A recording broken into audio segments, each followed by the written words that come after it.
What'd you make of this Jericho angle with Mike Tyson?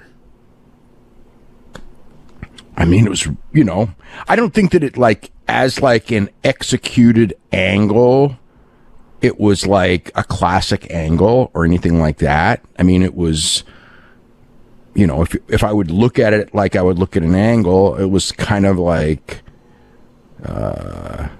not great, but it's Mike Tyson, and it doesn't matter if it's great or not. It matters how much publicity it gets and how much attention it gets. And, it's done for a reason. Mike Tyson isn't going to be doing smooth, great stuff. He's going to be doing clumsy-looking stuff. He sure is not. He's going to be doing clumsy-looking stuff. I mean, some of the stuff might be able to be carried, and some of it may not. But it's not about that. It's about if it works to get attention on the product, if it works to help ratings, and it's not even ratings, although ratings are certainly a part of it. It's more expanding the name of the brand. I mean, the reality is there's a lot of wrestling fans who know who AEW is, but in the general public, it's really not a very well-known name. When people think of wrestling, it's WWE, and it's gonna take a long, long time for AEW to be established to where people think of them like that. And one of the things that you do to do this is do things that people outside of wrestling will talk about. So in this case, you got all the MMA people talking about it because you had Tyson and Vitor Belfort and Rashad Evans and Henry Cejudo all on the show tonight. And, will the ratings be any higher this week because of it? I mean, probably a little. I mean, I think I would assume the ratings will be up. I'd be very disappointed for them if it wasn't, because number one, you're coming off a pay-per-view, and AEW has always had a bigger number coming off the pay-per-view. Number two, you had Tyson on the show all week, and you saved it for the final segment. So, for those reasons, they should have a real strong number. They may not, but the idea is this is brand building, which is a process that and especially in a very fragmented media era where it's very hard to build a brand, unless you use established names, and Tyson is an established media star. So I mean, it makes all the sense in the world.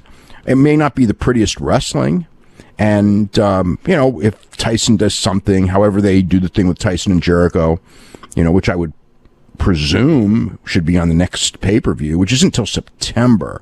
That's a long way off to keep this thing going. I don't know if that's the plan. I mean, normally that would make sense to be the plan as you build something up for the next pay-per-view. But boy, you got to keep it going for that many months, and Tyson doesn't come cheap, obviously. So we'll see what happens. I mean, I would hope that it's not over. I mean, that would be, it makes no sense. I would be very surprised, but. Yeah, I would be, no, I can't. They're not going to be doing something like that just for like a one-shot pop and then not even follow up when you had that, especially since Jericho cut promos on it afterwards and everything. And they're taping tomorrow, so he's there, so hopefully they have him on next week's show as well. I don't know that to be the case, but it would make sense. And, build for something. Well, we got the Detroit Free Press, we got The Age, we got Yahoo Sports Canada, we got ESPN among the outlets that covered it here tonight. So it did get mainstream publicity. Yeah, but did it get on SportsCenter? The Sun, I don't know if it was on SportsCenter or not. I mean, websites of newspapers not a big deal. Wrestling's in. It's like this is not an era where wrestling's not in that. ESPN has wrestling stories every single day, so that's not and AEW stories all the time. So that's not any. If it's on SportsCenter and they make a big deal of it, that's something. Being on the ESPN website doesn't mean anything. Being on a newspaper website doesn't really mean anything that much anymore.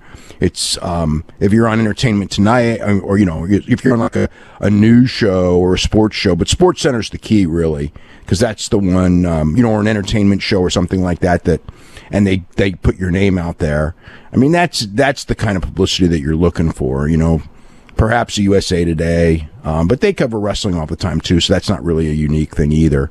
I mean, being all over the MMA world is a new audience, but that's something. It's something. It's not gigantic. It's really, honestly, it's just, And I haven't watched SportsCenter tonight.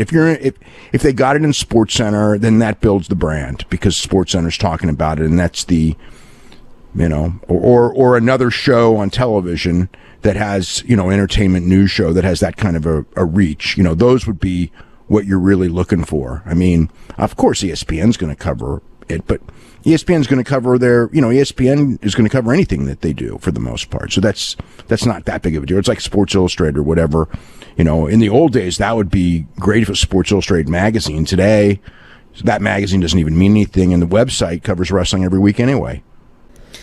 We had the Inner Circle celebration. They've got cheerleaders. Vicky Guerrero comes out to do the introduction. Sammy comes out on crutches. Did you know Vicky Guerrero used to be a cheerleader? Did you know that?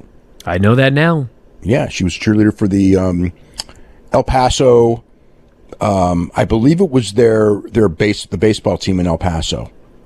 Way back. I mean, we're probably going back, a good at least 25 years, maybe more. I think that when she was like about 19 or 20, 21 in that range. So when she was doing the cheerleading, it's like, she knows how to do this stuff because she was, that's her background. Jericho's out for the pep rally. He starts throwing T-shirts into the crowd, saying, we got these for all of you guys. Printing error. So they played that storyline throughout and there were show. People throwing the T-shirts back at him, They're too. throwing him back, and he's furious, and they're all giving each other these wacky gifts, and Jericho has a scooter for Sammy. No more shitty crutches. He's got headphones for Ortiz because his head's still ringing from the bell on the Saturday pay-per-view. Hager starts reading this poem, and then he turns into a raging wild man, threatening to go to the Elite's houses and do unspeakable doing things. The Liam Neeson line. And finally... He was quoting Liam Neeson from I forget the movie now. But that was where that line came from. So finally Jericho says, what I really want is I want Mike Tyson's head on a platter. He says, I have not forgotten what Tyson did to me on January 11, 2010 on a Monday night. He turned on me. He turned traitor on me every single day of my life. Since that day, I've been dreaming of getting my hands on his fat head. I want his head on a platter. Sammy says, well, I couldn't bring you his head on a platter, but I got you a cheese platter. They start arguing about the cheese platter. Somebody ate all the food. Out comes Mike Tyson and his posse, which includes Henry Cejudo, Rashad Evans, Vitor Belfort.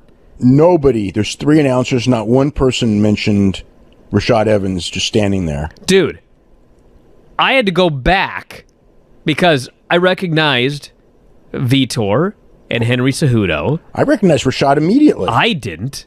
I was going like... He grew his hair out. Well, he's got the braids, but it's just the same Rashad.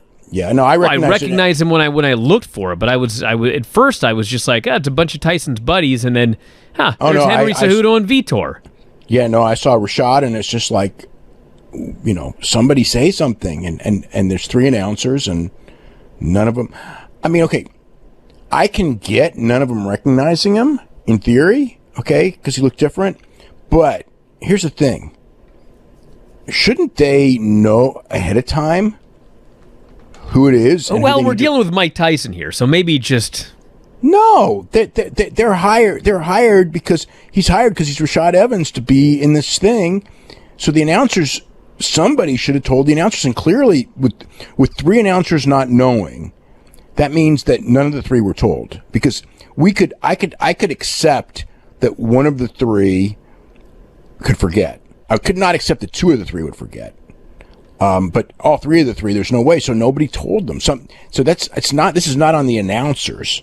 I mean, if you're a super MMA fan, I mean, and Excalibur did in fact apologize for not recognizing him, but he shouldn't have had to recognize him. He should have been told these are, the guys, and then the other guy's Gooch, who's just, he's one of Mike Tyson's friends, the guy with the white guy with the face paint. Oh, that guy ruined the whole segment for me practically.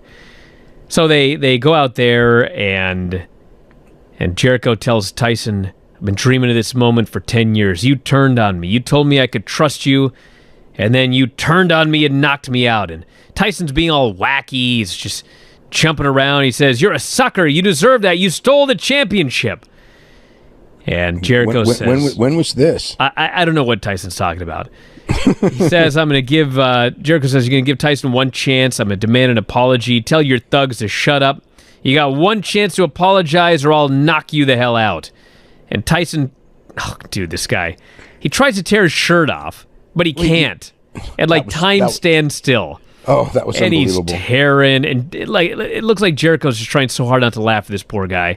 And then when he gets it half off, he just starts flexing and mugging in front of Jericho. I don't even know what he's doing. And finally, he shoves Jericho. Jericho shoves him. So that's the total copy of the Steve Austin. Oh, it's exactly like it. And there's this giant brawl. All the wrestlers hit the ring to tear everybody apart. This Gooch fella is just like... He's trying to steal the spotlight. Like, what is going on with this guy? Freaking Gooch. Dude! Gooch. And this is not your segment, Gooch.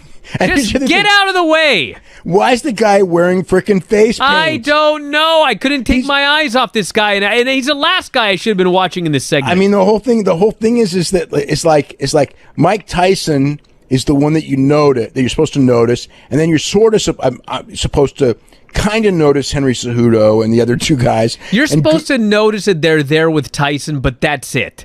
Then you're supposed to be watching Tyson, and you're supposed to be watching Jericho. Now, the one thing I can say with Rashad and the other guy and Cejudo and Vitor is that they did their job right in the sense they were there, but they never mugged for the camera. They never got in Tyson's way. Whereas this frickin' Gooch guy, he's all over the place. He's all over the place. He looked like he was drunk. He's stumbling around.